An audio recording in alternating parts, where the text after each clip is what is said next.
The Drive with Paul Swann. Welcome into the Monday, October 1st edition. The Drive begins now on ESPN 94.1 FM and AM 930. We're coming to you today from the Union Pub and Grill, 1125 4th Avenue, Huntington. It's Monday. That means one thing. Actually, it means two things. $1.50 bottles, $2 call shots all day, all evening, right here. It's where everyone comes and hangs out. And our girl. Dave Walsh is here. Yes. He's happily here.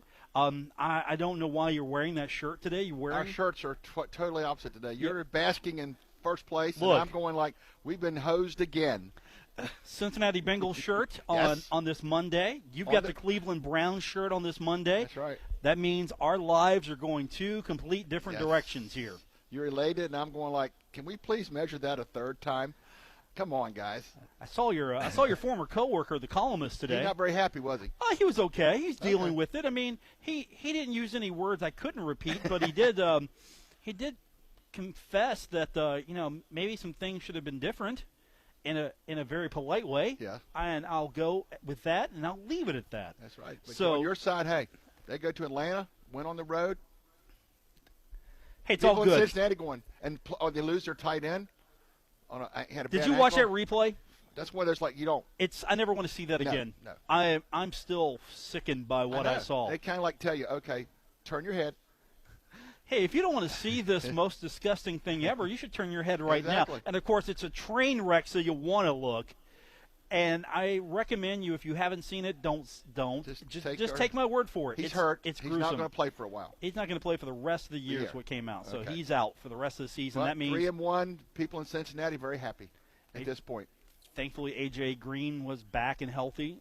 He was the one with the winning reception. There you go. So the Bengals are on to Miami. They've got Miami coming into Paul Brown Stadium. That's on Sunday. We'll have that game for you on ESPN 94.1 FM and AM 930. And, of course, it's going to be on television. So if you're looking for a place to watch all your football action, usually the place to come on most days is the Union Pub and Grill. So Monday Night Football coming up tonight. This is the place to be for that. All the TVs will be on the big game, and, of course, Friday night will be here. Friday night, if they're not there, they should be here because you know who's playing on Friday night this week. The Herd. Thundering Herds taking on MTSU. And we're going to hear from Doc Holliday here in a few minutes.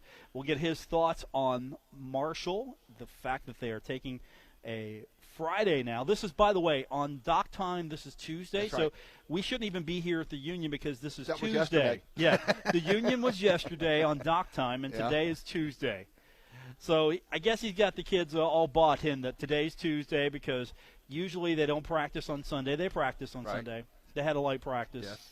And so now we're on. That's after the bus ride. Yeah, the bus ride. I think from all indications, I think maybe they came back around noon. They got a few hours of, no, not off the bus, but they came back to the stadium about noon to do some workouts and other things. They got a few hours rest in between. It was a happy bus ride. Yeah. They won. They should feel good about the fact that they were able to win. Ryan B., we're going to hear from him later on. I asked him basically, how's it feel, man? You come out and you make the big play. What a difference maker. He wasn't around for a while now. The last, NC State makes his presence, and then the other night, typical Ryan. That's what, on defensive side, making plays. What do you do without him? You don't have him on the field. You might lose that game. Yeah. That's a game you could have lost. That's a game maybe you should have lost. Yeah. It could have went either way. But he helps you steal it. There's sometimes that happens. You steal a game. And now you got MTSU coming in, which first place on the line. You've got to realize that they beat FAU. Yes, and that ruined everything for me. I was so excited for FAU in the house on homecoming. They've lost now. Are you not coming now? I'll be there. You I have sure? to be there. But okay. I had some ideas for things, and I'm going like, Lane, you didn't even break 30 against those guys? What's up with that? The defense gets a lot of credit there. The offense is what people talk about for middle, but the defense is maybe something you should pay a little bit more attention to, because they've got a pretty good defense. Yes. We're going to hear a little bit about their defense later on. We've got some sound from Levi Brown. We talked to him briefly. Jordan Dowry. I've got a little bit of him today. We're going to have some of this all throughout the week. I've got mostly Doc Holliday today for you.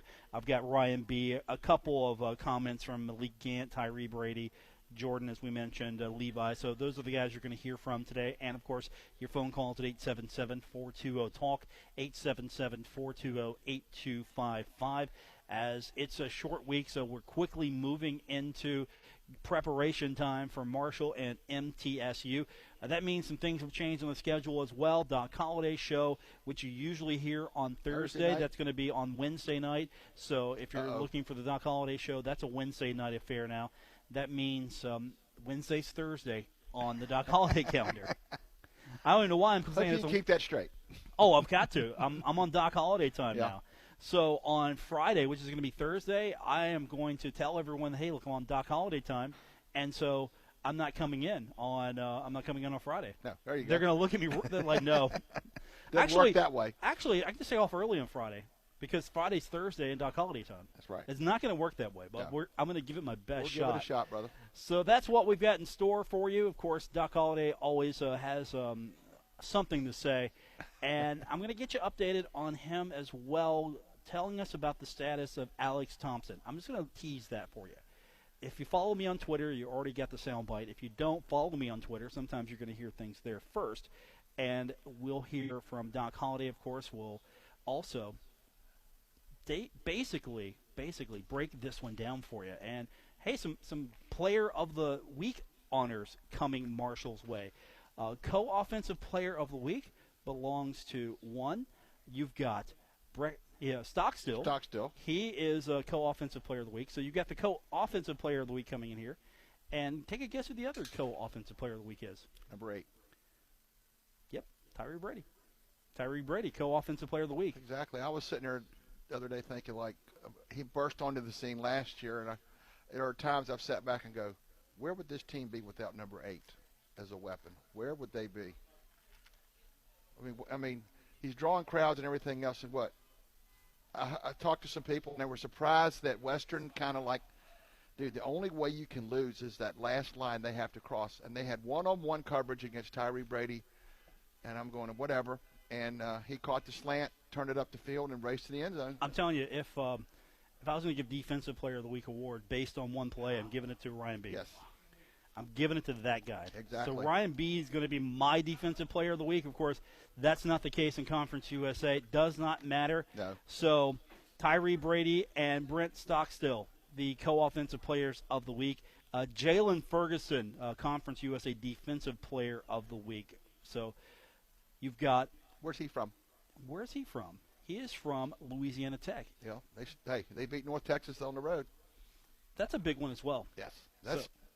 That's a surprise, I think. That's a big one to talk about. So we've got all that to talk about. We're going to hear a little bit from Doc Holliday, so we're going to jump into that when we come back from break. Want to remind you we are here at the Union Pub and Grill, 1125 4th Avenue in Huntington. Monday special, $1.50 bottles and $2 call shots. And, of course, you can listen to the show right here on ESPN 94.1 FM and AM 930.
Paul Swann has the wheel on the drive. ESPN 94.1 FM and AM 930. Welcome back to the Monday, October 1st edition. The Drive comes to you live from the Union Pub and Grill, 1125 4th Avenue in Huntington. Paul Swann, the former Young Thundering Herd quarterback, Dave Walsh with you. It's Monday, but on Doc Holliday time, it's Tuesday, so that means it's time for Doc Holliday's press conference. And Doc today, of course, a short week getting ready for MTSU. And as he always does, he opens up with his opening statement, gives kind of a summary and a preview at the same time. Basically, this is the wrap-up statement of what happened on Saturday. We're now moving ahead. Here's Doc Holliday's opening statement from earlier this afternoon. As you know, it's an abbreviated week. Today's Tuesday, so we practiced last night, which we normally don't practice on Sundays, but that was Monday. Today will be Tuesday, and then we'll just keep on rolling like Friday to Saturday. So got a great challenge this week. Of course, with the middle, they got a great win. Went down 21-0 to FAU there at the home last week. Came back and found a way to win that game. So, it seems like it starts with Stockstill, their quarterback. His dad's been there, I think, 12 or 13 years. He's been there longer than his dad. So he's been there forever. But he's just such a competitive kid, a great young guy that just plays extremely hard. And he's a handful. He makes plays with his feet, extremely tough. And you watch him at the FAU game on that last drive. They took it down to win the game. He made two just unbelievable plays. He sprints out on 4th and 2 and gets the first down there to continue the drive. Then that 2-point play he made there at the end of the game to win it for him was just a guy was right in his face, and he throws across his body into the tight end to make a play there. So he's a handful, and he's got good players around him. They got their tailback back, Thomas, in that game, 21, who'd been hurt all year. So he's back now for them, and they're back and healthy. So they're an excellent team. They're well coached. Stock does such a tremendous job of coaching those guys, and they'll come in here ready to play. And we got to make sure we have a great week of preparation. So, all right. So they're an excellent team. He said that last week about Western Kentucky. They're a really good team. I just want to point that out now. Doc is consistent. So later this week, when I get phone calls again, people mad at Doc for saying that this is a good team. I'm just going to say right now, he's consistent. He's going to call everyone a good team. So don't call me and get mad at me. I didn't say it. So quarterback is what makes MTSU go. And Brent Stockstill's been there for, I don't know. Time. He was probably playing when you were still on the Thundering Herd. I think that was his number. Yeah. Even though, he's been there a long time. So Doc talked a little bit more about the quarterback position there at MTSU. Stockstill, he's the guy that makes that team go. He's similar to the he's different, a little bit different style-wise as a kid at NC State. And the kid at NC State did the same thing that Virginia did against us. And he just makes plays. He's very accurate. As you mentioned, things Stocks does a little bit different than the kid at NC State, because when things do break down, he's got tremendous he's going to take off with it. And he never slides. I mean, he's like, when he gets that ball in his hand, he's not going to slide and get down. He's like a running back running the ball. So. But he is, he's very accurate, similar to the NC State. You can't give him easy access throws, as you mentioned, because he'll thread the needle and he'll throw the ball in there. So he's a challenge because he can beat you with his feet and get on the perimeter and run the quarterback runs, which is a little different than the NC State guy. They weren't quite as much, into the quarterback runs as what Middle is. But he's just he does it all, and like I say, he does it extremely well. So do you want your quarterback being able to stay in the pocket? Do you want your quarterback to scramble? And if your quarterback is scrambling, would you rather him slide, Dave? As a former quarterback, you're sliding or you're going head first? I would slide. The last couple of quarterbacks in Marshall need to work on their slide a little bit. Wasn't the greatest form we've seen out there. But the way Doc puts it, this guy doesn't believe in it. We have seen him play. He's going to take it and take it and take it. If he gets hit, so be it. He knows once he pulls it down, he's a lot like some other quarterbacks. Keep him in the pocket, okay. Once he gets outside the pocket, break contained, that's when he's really dangerous. Is he going to run? Is he going to throw? He's got you in limbo. Speaking of the run game, a little bit better. Still got some work to do, but still it was better. It was a little bit more effective. They got almost 4 yards on an average, and Doc knows that that's important to get that running game going, and he talked a little bit about that earlier this afternoon. Well, it helps. I mean, you can't be one-dimensional. You know, you got to continue to try to run the football. And as you mentioned, second half, we did run a little better. I think we averaged a little bit, almost 3.9 yards per rush, which is like it'd be over 4. But they didn't run the ball very well. I think they averaged 1.9 yards per rush. So we did run the ball a little better. And I think when you can mix it up and they've got to respect the run, then there's no question it's going to help you throw the ball a little better. So, we just got to continue to, take what that defense gives us, and part of that is running the football when they allow that to happen. And we were better in the second half. We got to build on that and be better again this week. Run game's the most important aspect right now. That's something that this team has struggled with. It's not been an effective tool to set up the pass. They at least stayed with it. They tried to keep it going, and I think that helped, especially later on. Yes, second half was better. You think back to how many times last year when they got the leading games in the fourth quarter, what did they do? Run, first downs, move the clock. And right now that's not there consistently. They're consistently. Makes it a little tough for Isaiah. Handing off, the holes aren't there, the box is stuffed, and making a little tough on coverage, although number 8, as you mentioned, he got an award today. He finds a way to get open regardless of how many guys are on him. That would make me feel very good, knowing he's out there. Definitely well earned. Now, part of the problems, I think, for Marshall, and in this game it was a problem for everybody, not just Marshall, but third down. Third down was not pretty. Teams could not do anything on third down, and on the Thundering Herd side, they've had some difficulty with third down, trying to get teams off the field on third down. The other night was horrible. It was like 1 for 1,000, and it's like this is true 3 and out. They take away the 40-yard touchdown pass, they did nothing. And Doc understands. He was asked about that. He understands that third down is important. Well, there's no question, it's extremely important. The one thing I thought, we went into that game. I think I said here last Tuesday. I said we wanted to make sure we try to do a couple of things better. I said number one, defensively, get off the field on third down. We did that, on third and fourth downs, against those guys. They didn't convert that very well. I said we have to do a better job of converting on third downs. We didn't do it. We didn't make the improvement there that we felt we needed to make. It's going to happen this week. And I felt like we had to run the ball better. We did. You can't be satisfied where we are with that, but it was better. And so those are areas that and that's all the time. I mean, any game you play is going to come down to who can convert third downs and stay on the field, and who can our defense can get off the field on third down. And fortunately for us, they did that on third and fourth down, last week against Western, and thought the defense played extremely well. You take away, had a couple bonehead plays there. At the end there, that got the ball thrown over our head, and you eliminate 2 of those plays. I mean, that team had right at 200 yards of total offense, and that's where it should have been. So just got to keep getting better. We're in game 5 now, and we just got to improve as a team in all 3 areas, and it's going to be important. Friday night I talk all the time about being the best team on the field. In order to do that, you got to play tremendous special teams, which I thought we were okay special team wise. Saturday based on what they did, and you got to play great defense, which felt we got better there, and our offense can't. We got to eliminate those turnovers now. I mean, there's very few. I mean, I guarantee you, after a game, you turn the ball over 4 times, and you've won the game. That's unusual. I mean, you walk in there and you see. And I look at the stat sheet, and now good thing is they turned it over 3. I mean, if you're sitting there at -4, you're going to lose the game.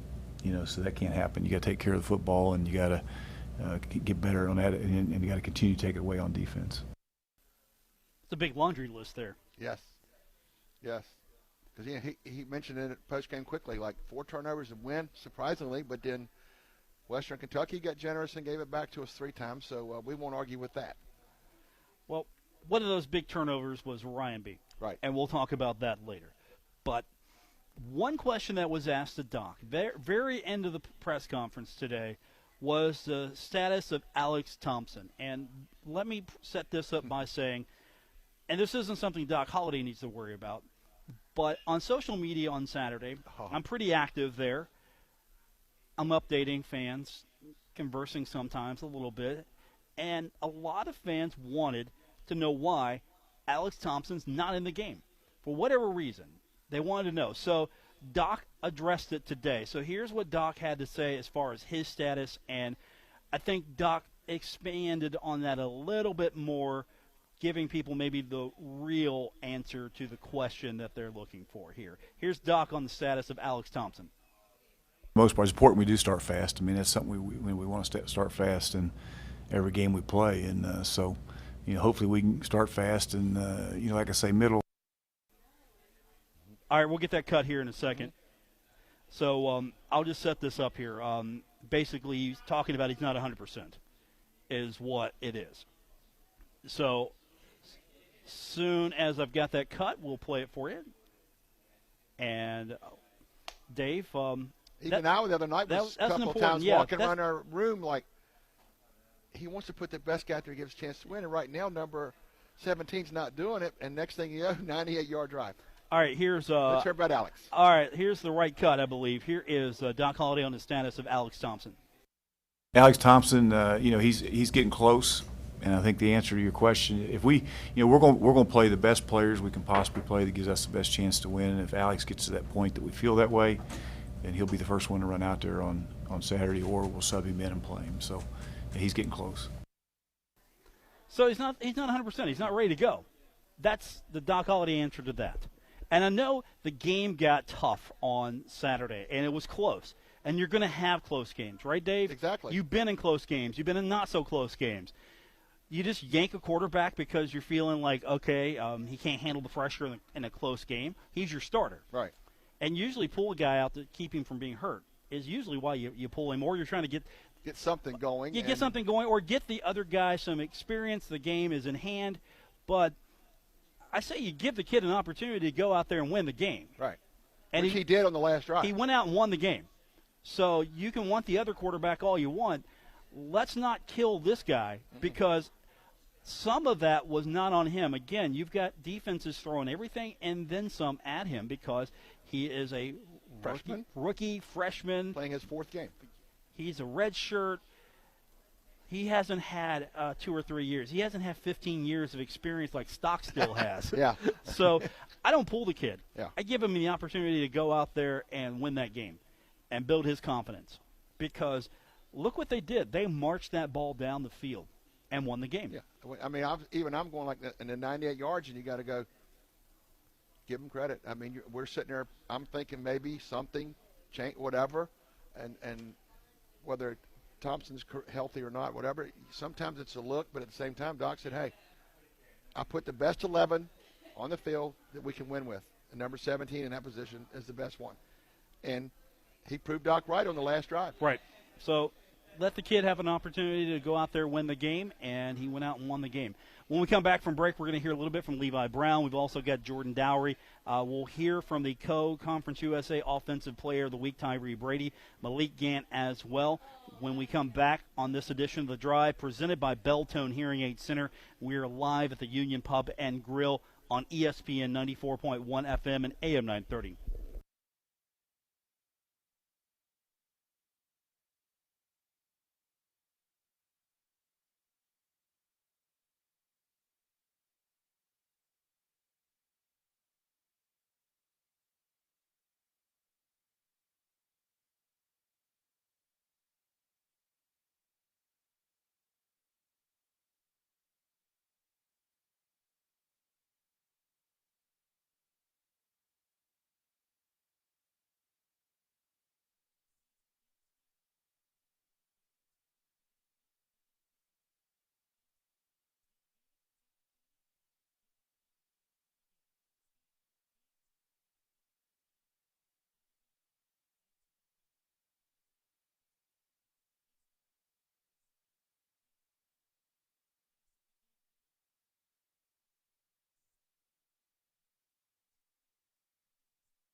You're listening to The Drive with Paul Swann on ESPN 94.1 FM and AM 930.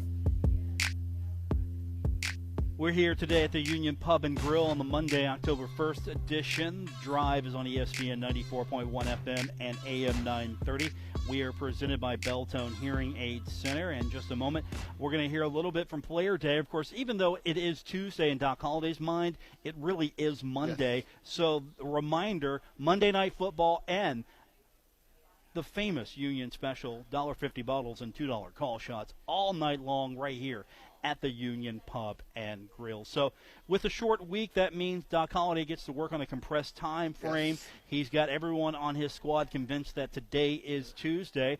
And one of the questions we had for Levi Brown earlier today, Dave, was, what's it like getting ready for middle? You're on a short week.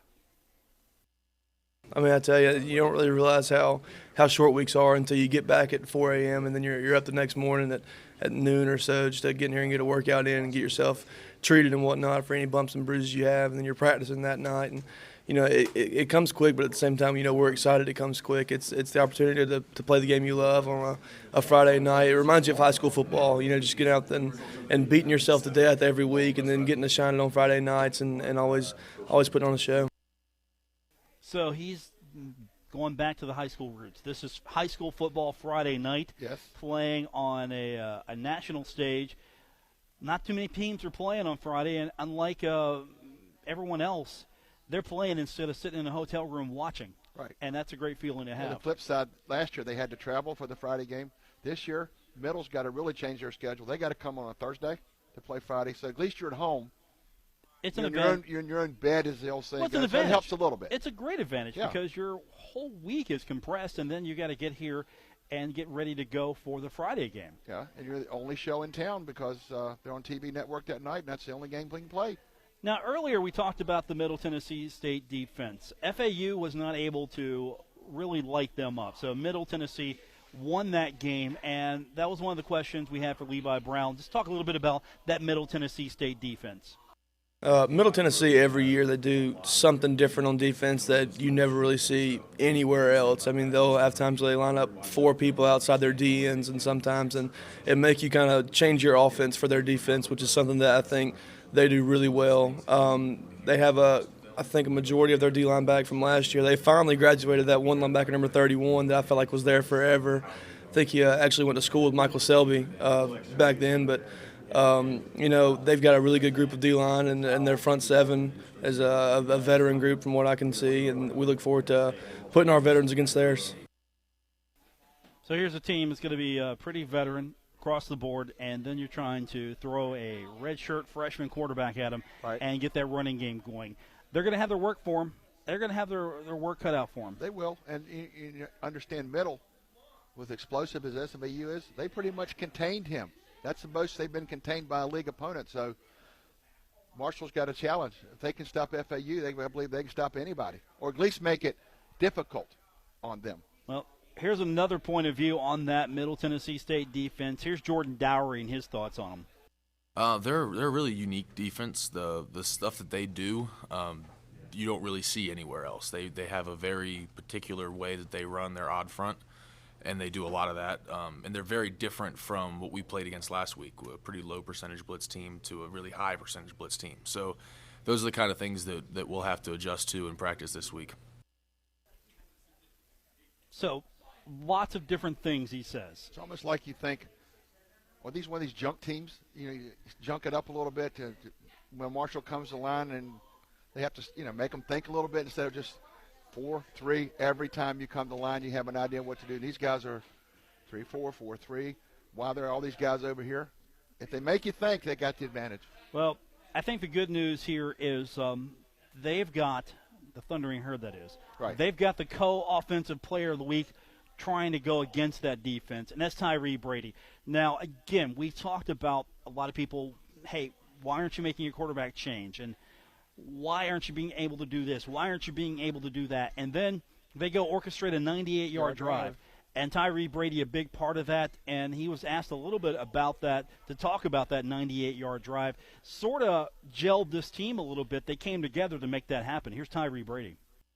Yeah, that drive just says a lot about our team. You know, we made a lot of mistakes on offense and defense, but you know, for us to still go out there and put together a 98 drive for the game winner against our rivalry in their stadium, I mean, it just says what type of team we are. So, Yep. in their stadium, rivalry game, 98 yards. And number 8, as he has said many a time, I like the situation. I want to, give me the ball. 32-yard touchdown pass. Who caught it? Number 8. When talking to him, every time you mentioned man-to-man, he smiled. He loves man-to-man. Yeah. He's hoping they just stick one guy on him because then it's on him. Because the other night on the touchdown pass, he beat the one guy out back to the middle, and it was like all you got to do is give him the ball. Don't overthrow him. He's wide open. Get him the ball, and then yards after. As Coach Cramsey said in the beginning of the year, nice to have him on our team because you get the ball in the neighborhood. He'll get it. Yards after catch. He could make even me look good. I could get it to him. That's saying something, Dave. I know. That's saying something. I know. I have a brown shirt. You have a Bengals. So that yeah, says a lot exactly. Again, poor life choices there. But Mr. Brady is he's living up to what we were told he was going to be. Get him the ball. If he's man-to-man, guess what? They're going to him. And that's where the run game's got to come to life and open up some holes and get some yardage on the ground to keep them honest. Yeah. That's it. That's the whole key. Yeah. You want to get the ball to him more, keep him honest on the ground. And if they are honest on the ground or not, they're double-teaming him, thinking the run's not going to be able to do much, and it's not being able to do much, then they've got him. Yeah, because, I know NC State is NC State, ACC, but at the same time, when you think back to what they did, they pretty much kept things in front of them. They're going to blitz a little bit more, and I think also he's chomping at the bit to see that because you do that, you get burned. Yeah. Hey, blitz, go ahead. And I think Tyree is waiting for Yes. that. He'll definitely see his opening and take it. To live and die by the blitz, and he says that's probably not a good thing to try against us. Now, Middle Tennessee, of course, defensively, they're going to be a tough challenge for the Thundering Herd, but offensively, it's all the quarterback. That's the reason why they're where they're at right now. Brent Stockstill, he's Southpaw. been there forever. And Malik Gant gave us a little bit more on what Brent Stockstill's all about. With a quarterback like Stockstill, just knowing that he's having experience playing against great defenses throughout the years, like even my freshman year seeing him play against TQ and all our good DBs, just seeing him young being able to, and just with these years behind him, just going into this game knowing what type of quarterback we're going to play. Second best quarterback maybe Marshall's faced. Yeah, Bentley's going to be hard to beat as the best, but ACC. But league-wise, probably. And like he said, how long has he been here? If we go back to rosters, Stockstill. A lefty, which is a Stabler-type throw maybe. But as Doc would say, he makes plays. And they're sitting with his hands, throwing the football, or pay attention, he can hurt you on the run as well. Yeah, and just ask FAU how about the run because he beat them. Yeah, and they're sitting at 1-0 in league play right now. So they have got themselves in a position. They come in, beat Marshall. They're looking pretty good for the East title right now. Yeah. It seemed to have opened up. The players thought that this league was already wide open for this year, but MTSU beating FAU made a statement that, yes, the East Division is open. It's there for the taking. And we're here to put our claim on it. Exactly. But we're only one game in, but still, you'd rather start 1-0 than 0-1, dig your way out of that hole. Or 0-2. Because, even though you win division, if you do well enough, you get to host. It'd be nice if La Tech or North Texas, whoever comes out, had to come all the way over here instead of you having to fund your way to Denton, Texas. Well, La Tech right now is on top. That's right. So if they lose somewhere and the East Division champions got a better record, it's coming back, the East. That's what you want. Yes. You're kind of looking like, okay, you guys find some losses over there. Mm-hmm. We'll take care of our business. But if Marshall takes care of business and goes undefeated in conference play, don't worry about that because it'll take care of itself. Yeah, we mentioned this year the schedule set up. I thought it was kind of front-ended. You have Western, middle, early. FIU's very late. FIU's down the road a little bit. Last year, those people usually fell at the end. Now, you suddenly, if you take them down, you're 2-0. They're both 1-1, and the tiebreaker, should it come down to those two, you beat them head-to-head. So tiebreakers are in your favor. Right now, FAU might not be the league they still champion. got some work to do. Yeah, and you're sitting there with, okay, maybe it's FIU. Maybe FIU's the Florida team you keep an eye on. That's a surprise. You think, and they still have to, they've got a couple of Western teams they have to play on the road, like a La Tech. They have to go to North Texas. So maybe we anointed Lane and the boys too soon this year. If I'm guilty, I'm guilty. But I thought they would be loaded other than a quarterback. Singletary's doing something as he usually does, but at the same time, their production at quarterback has not been what a Lane Kiffin quarterback does production-wise. Well, he's still searching. The Lane train last year was off the tracks right now. Yeah, a little bit. It was rolling, but now the Thundering Herd, at least at the moment, are part of the conversation for the championship. When we come back, we're going to hear a little bit from Ryan B. Hero of the game, play of the game. He was instrumental in that victory. We'll hear from him when we continue with this edition of The Drive. We are presented by Belltone Hearing Aid Center. And also, we are at the Union Pub and Grill today, 1125 4th Avenue in Huntington. And you can listen to every bit of this right here on ESPN 94.1 FM and AM 930.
Back to The Drive with Paul Swann on ESPN 94.1 FM and AM 930. We're presented by Belltone Hearing Aid Center on ESPN 94.1 FM and AM 930. I'm Paul.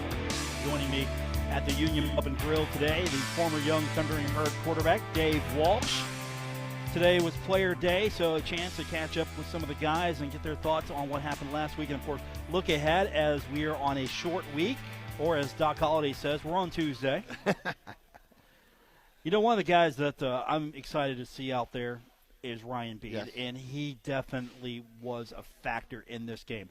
Maybe not the game he wanted last week against NC State, but he was out there more. He looks, Finally was out there. Yeah, he looks great. He's in better condition. Mm-hmm. He feels good.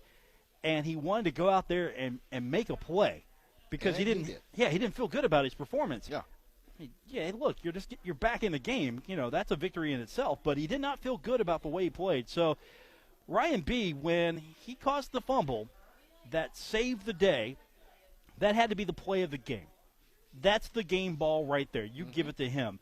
And I was kidding with him before we asked the question. It's like, hey, the bus ride must have been good. You were definitely liking one of my tweets I mentioned you in, so he laughed. But I asked him about that. Hey, how's it feel? You went out there and not only had an impact, you had the play. You made the play of the game. Game changer, baby. It was just a great feeling, I was kind of struggling, after NC State. I didn't feel like I played how I should have. I feel like when the going gets tough, I need to step up and make a play, and it was really good to be able to do that for the team. I kept telling the defense when the offense is out there doing that 98-yard drive they did, we got to stay together because we're going to have to go out there and get a stop and win this game. And it felt really good to be able to do that. So he goes out there, does what he wanted to do, and that's have an impact. And not only did he have an impact, he had a game changer.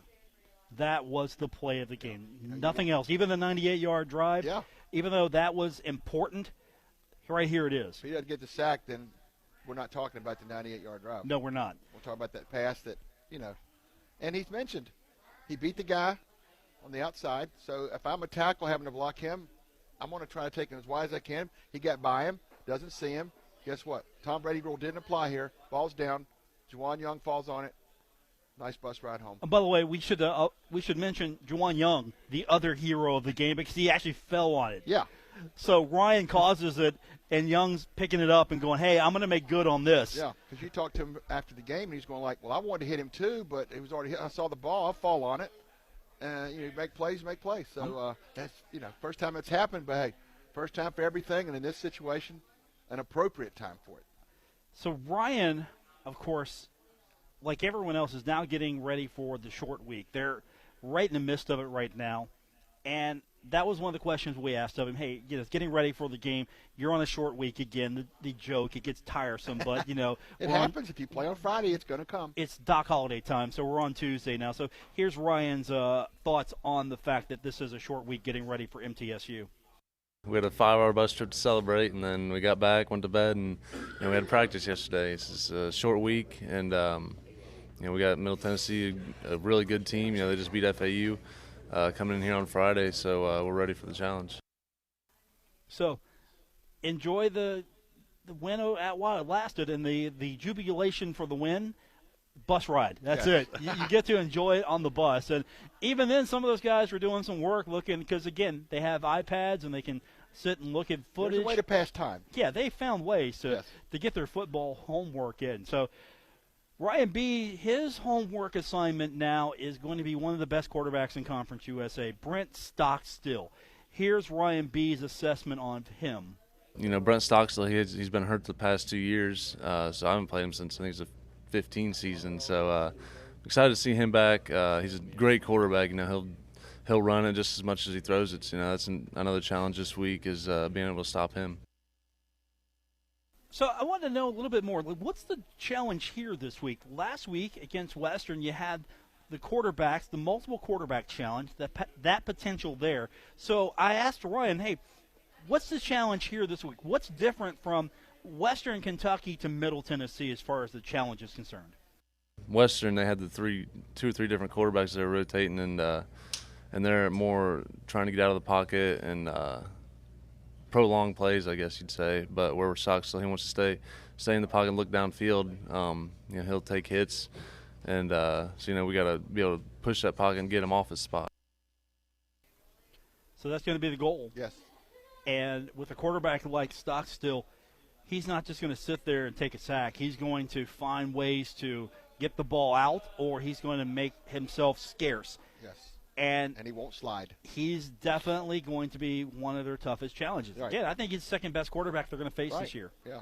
Number one's already come and gone. So this is number two. Right. But he's pretty dangerous in different ways, because you get a good quarterback who can get out of the pocket and make himself elusive. Mm-hmm. That's going to be work all day for the defense. Because Finley was good, but he really wasn't going to take off. Ryan, but he didn't have to, no, though. He didn't have to either. But Stockstill, he'll stay back there. But if it breaks down, hey, I'm game. I'll take off. That's in my DNA. You know, I will run it. I'm not afraid. And if you think I'm going to slide down, not get the extra yard, wrong. I'm getting everything I can get. You got to be careful with a guy like that because you think, all right, I've got him. Nope, he's coming right at you. Yeah. He's like a running back. I think that was what was said about him earlier, and that means he's going to target you. He's going to try to hit you to get that extra yard. Yeah, so you got to be careful. And I think over the last few years, Marshall's had the upper hand on these guys. You know, I think they got him down there last year. They beat him here before, so Stock still hadn't had a whole lot of success. So his last go around, he's going to do everything he can to change it around. And you know, you're talking about the short week. I hit me a minute ago.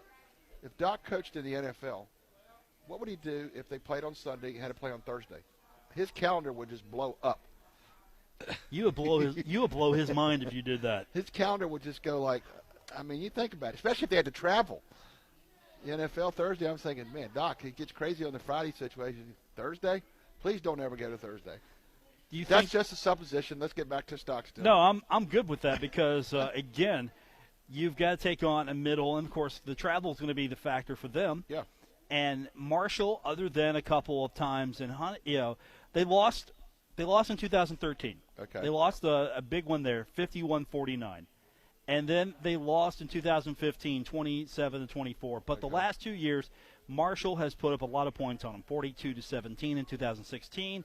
Also a 38-10 victory last year. So Marshall's that was down there. Yeah, that was down there. Marshall's got a 2-game win streak on them, and they lead the series 5-2.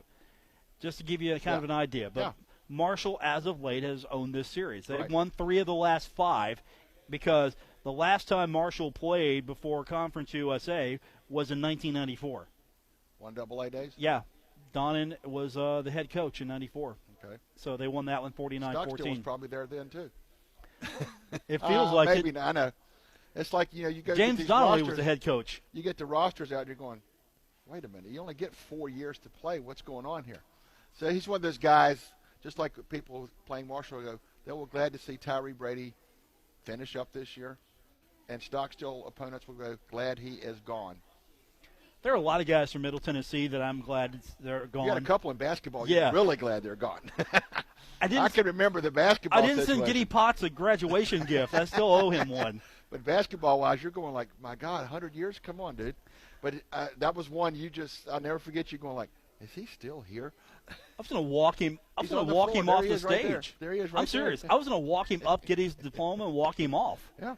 And with Stockstill, you kind of feel like, okay, do you need help to find the stand to get your degree? I don't think you're that indebted to him as you were to Mr. Potts. Mr. Potts and you had something going. Well, I had something going. He didn't know my name. Okay. That's okay, though. Twitter or not, he did not. He didn't know who I am. Still doesn't. That's fine with me. Mm-hmm. It's like certain players.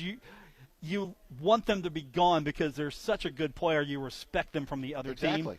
And Stockstill is one of those guys. In football, it's not as much, though, as basketball because you see him more in basketball, and especially in Conference USA. Exactly. 2 times, maybe 3 in a tournament or something like that. And you're going like, I'd rather see him holding a diploma than a basketball because he can't hurt me with his diploma, but he can hurt me with his basketball. This is a tough team Or Marshall's football facing. Yeah, this is a tough team Marshall's facing. I think that's a fair assessment. Again, they proved themselves. They beat Florida Atlantic, and that was supposed to be the team to beat in Conference USA. Well, guess what? They beat the team to beat. Right. And right now they're going to be coming in here with a lot to play for. Because you've heard the old saying, they're the champion until somebody takes them down. Well, Middle Tennessee took them down. So now they're feeling pretty good. And I'll be interested to see how they market it this week, Paulie. You know, marketing. First place on the line, Middle Tennessee in the house, Stockstill. Got a lot of reasons to be in the Joan Friday night. Well, right now I'm sure FAU's rooting for themselves to win on Saturday, and they're rooting for Marshall. Right. Because if Middle gets a loss and then they come in here, they get the win against Marshall, and then it's a tiebreaker situation. So right now they're rooting for everyone who plays Middle to beat them. So right now Middle friends. Middle, yeah, they need to win this game. Marshall needs to win this game. That's the only thing. Yeah. Marshall is still in that situation where they're going to start having to just amass wins because FAU could come in, win that game, lose only once, and possibly win the tiebreaker. There's still so many ways to go here. This is not over by any stretch of imagination. Is the win at Western, maybe some people might not see it. That's the one put in a steal column, whatever. But when it's all said and done, at the end of the year, you want to control your destiny. You win, you take care of it. If don't have to say, well, we need help. They put Western behind the 8 ball. They control their destiny, and if they could take down middle, ball's still in their court. I know we're in Statsville at this point. Yes. You want to That's get part of the church. Yeah, you want to get out of Statsville here, but the Thundering Herd right now have a showdown with Middle Tennessee on Friday. That's going to do it for this edition. We are here at the Union Pub and Grill. I want to remind you that the Monday special, $1.50 bottles and $2 call shots. Don't forget, you can watch Monday Night Football as well right here at the Union Pub and Grill. Coming up next, Statewide Sports Line. Then I'll be back on the air with Bob Pruitt and Don Nealon for the Don Nealon and Bob Pruitt Show. For the former quarterback of the Marshall Young Thundering Herd, Dave Walsh, and our producer, Gabriel Sellers, I'm Paul Swann. Back tomorrow to do it all over again right here on ESPN 94.1 FM and AM 930. Good night, everyone.